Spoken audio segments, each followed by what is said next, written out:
a lot of you have just come in now and followed me because you have seen a comment or a feature of my work in the Royal Grift's work, and I'm glad you're here. I'm really glad you're here, and it's really lovely to see, because it's been a hard journey, and actually a really hard journey. Yeah. Yeah, I'm trying not to get emotional, and um, it sounds weird to say, because people just take this for good drama or entertainment, but it's not for a lot of people. I've said this a lot in my videos. It's not for a lot of people under the monarchy. It's just not, because it's a part of us. It's a part of our the way we live. It's a part of our freedom. Well, our so-called freedom. And it's a part of, like, if we're being betrayed and treachery, to our very core, our very fabric of our existence and our livelihood. And in, I think it was September or November last year, that was when I did the high treason video. And before that, up, from February last year, when I really started this work, there was a slow, gradual decline of followers, people calling me crazy, wacko. Literally, I had people, certain people harassing me and stalking me on Twitter and YouTube to just try to discredit me as much as possible. They said that I was trying to gain something from the monarchy, like money. Like, did you see how that worked out?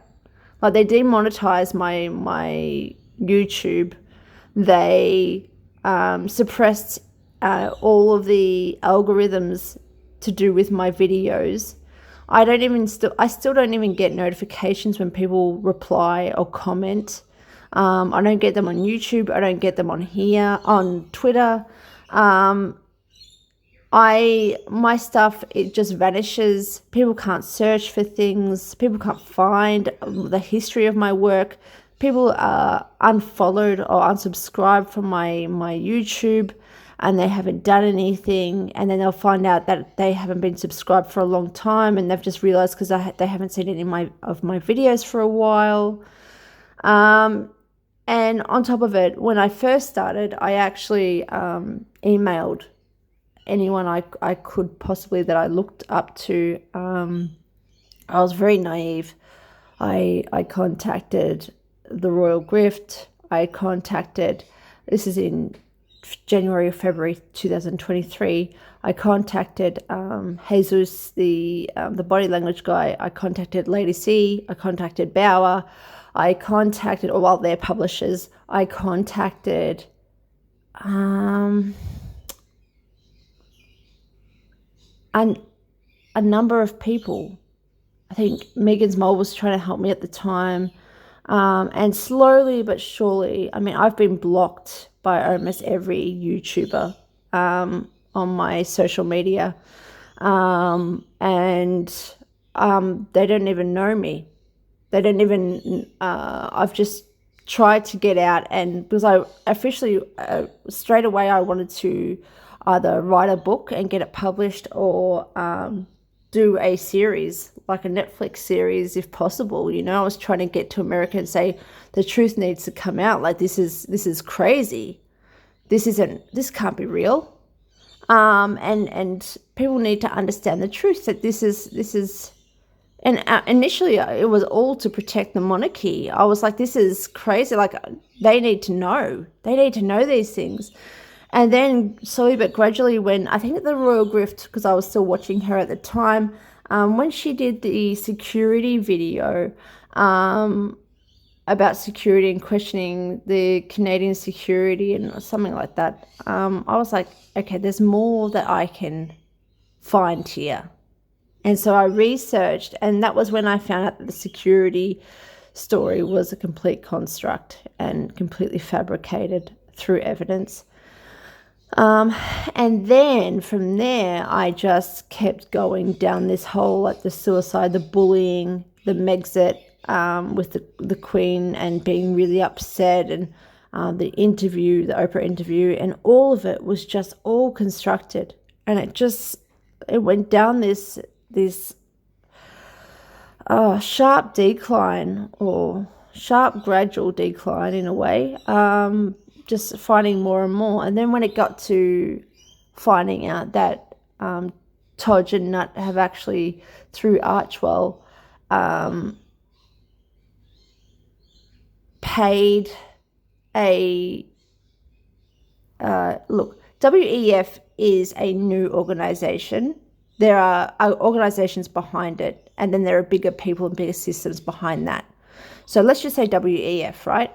But WEF-backed organisations, Soros organisations, supposed non-for-profits, but backed by companies, and backed by Australian traders, they've paid these non-for-profits in Australia, which aren't really Australian, to infiltrate government policy regarding misinformation, and they've put in policy submissions or report submissions to influence the policy, and the Parliament have accepted these submissions, and then they've changed the bill. So it's almost like to prove, oh, look Australians, we're a legit Parliament. We just have these non-for-profit impartial submissions put through, wink wink, not led by anyone or anything, just, completely neutral, all research, all just evidence, all scientific, and we found legitimate cause and reason to change the policy, so we will. That's not what's happened.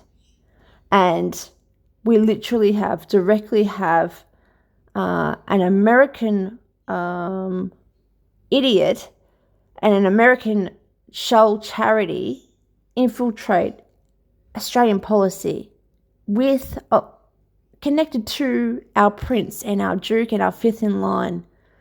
Can you imagine? Can you imagine how I felt? How Australians would feel? How Canadians, how British would feel if that happened to them? It would be fire. It would be just devastation.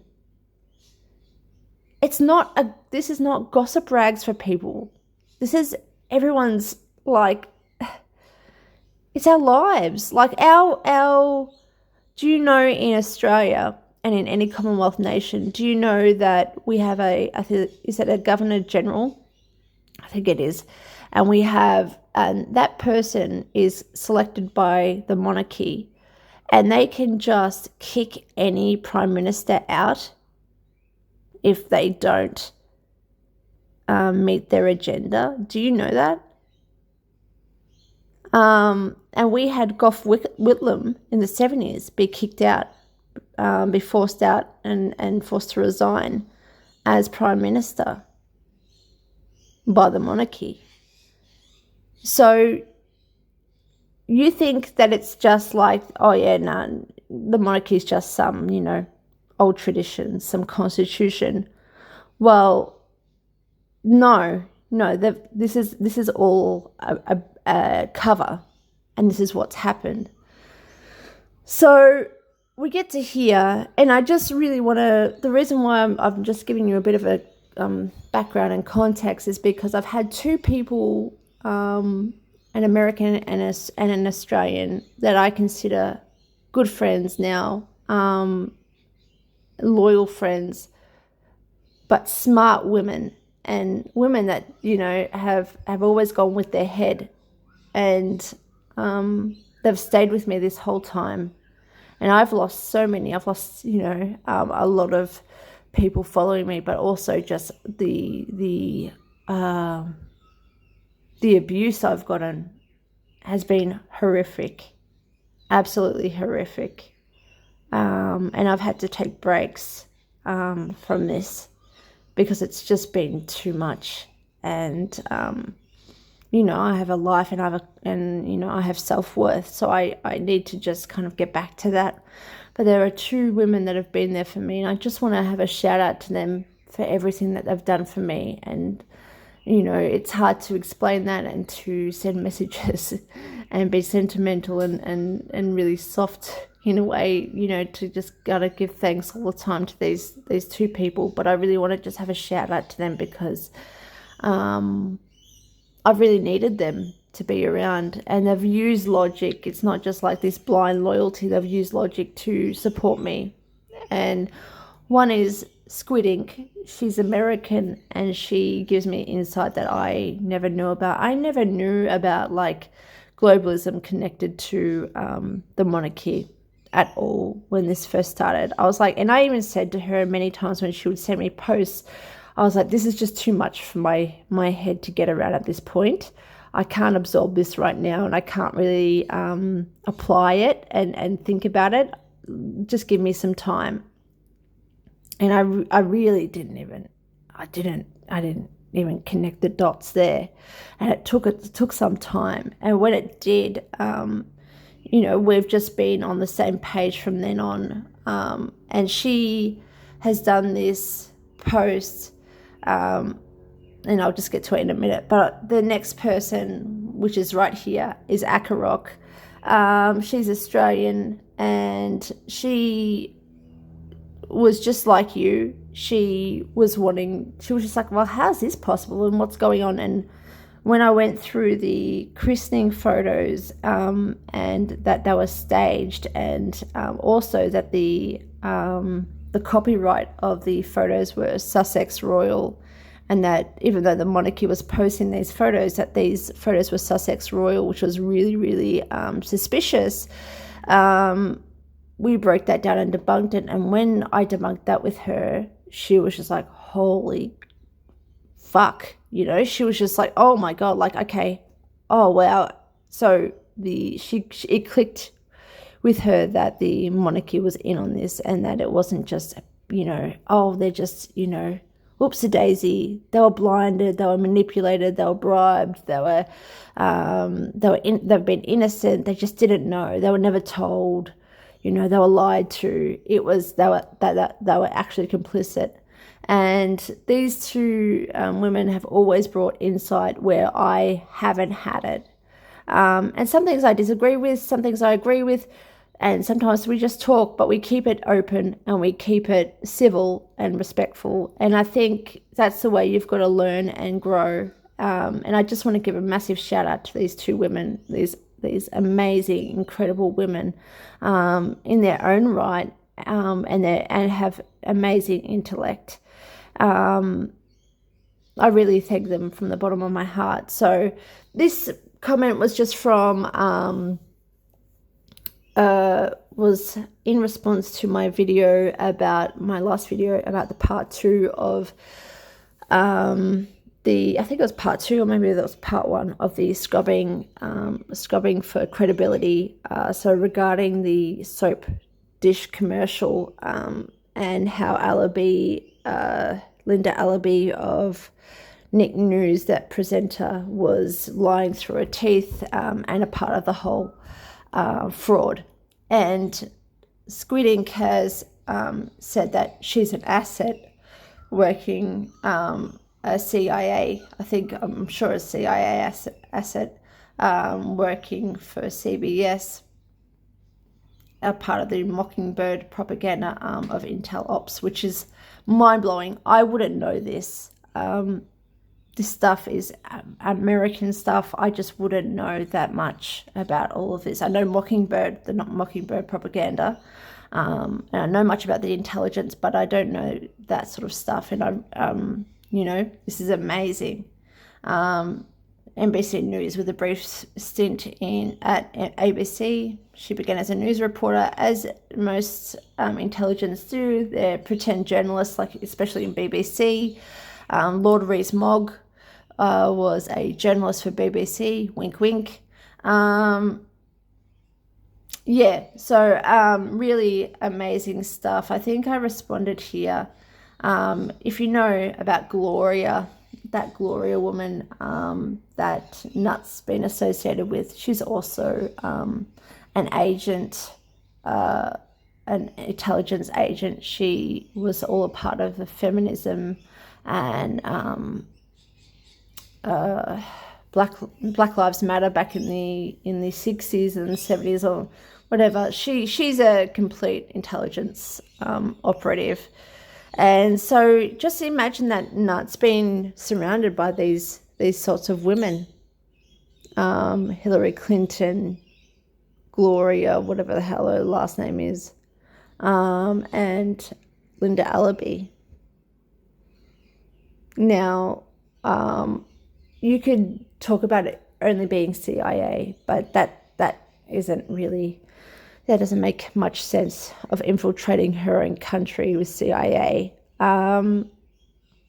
There's also Canada to think about, and there's UK to think about.